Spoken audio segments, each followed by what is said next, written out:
با نتیجه بهتری نویل شدیم. شهر به خاطر چخلی که با مگون معلوم است از روزهایی که فعالیت میکرد تا اینجا نیم روز حقوق بین‌المللی به نظر دیده میشود که کم شده است.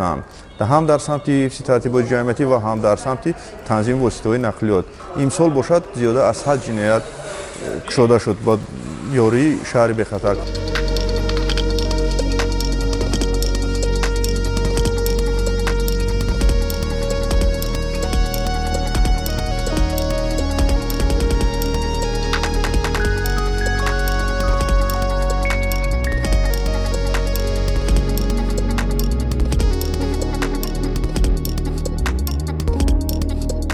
امروزها باشد حس میکنن که مثال در اینجا وصل کامرهای مشاهده‌ای مرکز فعالیت میکنه و با خاموشکنی دست نمیزنند.